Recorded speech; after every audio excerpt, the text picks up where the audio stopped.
Welcome, welcome, welcome. A Merry Christmas to you all, and thank you for dropping by my YouTube channel and my short story, The Christmas Glitch.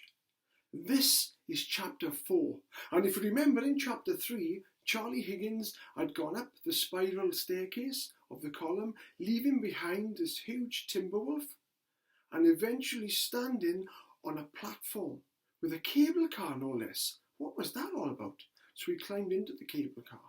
And that's where the story continues. Charlie settled back into the seat. It was warm in the cable car, and it gently took him up the hill. He looked ahead and he could see in the distance another station where the cable car was going to stop. He decided he wanted to get up, turn around and kneel down and have a look down the mountain. So that's what he did.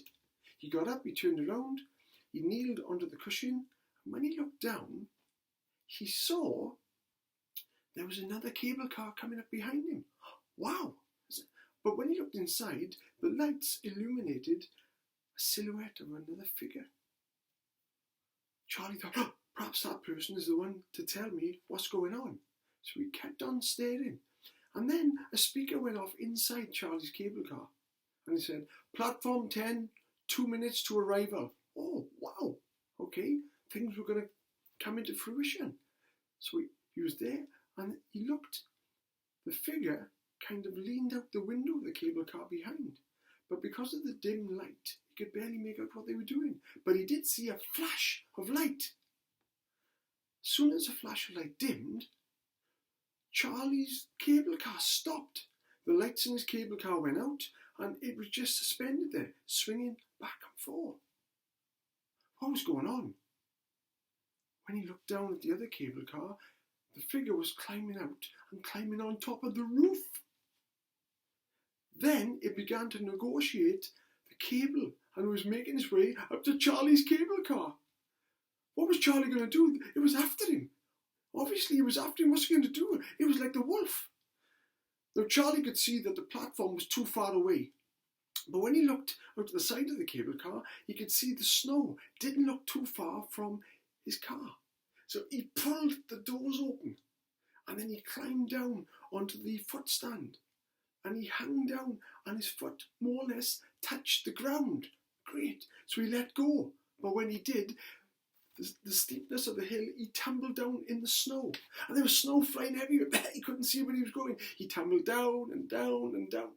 He was disorientated. He eventually came to a stop halfway down the hill. He sat up. He had all snow. There's no in his mouth, all over his body. And then he saw a cave in the distance. And how he saw the cave was it was illuminated with yellow lanterns. He quickly made a run for it and ran into the cave. Inside the cave were all lanterns and they were showing him the way where to go through the tunnel.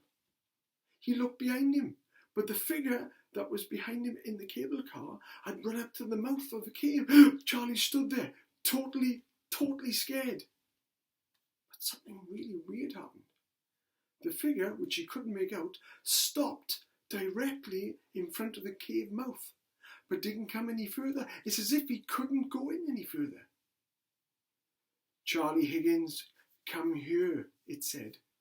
Charlie said, no, I'm not going with you. I'm not going with you. And he turned and he walked further into the cave. Now, where is Charlie going? Who is following him? The timber wolf, this strange figure? You'll have to find that out in chapter 5. Thank you for watching my story, and I look forward to seeing you soon. Merry Christmas and bye for now.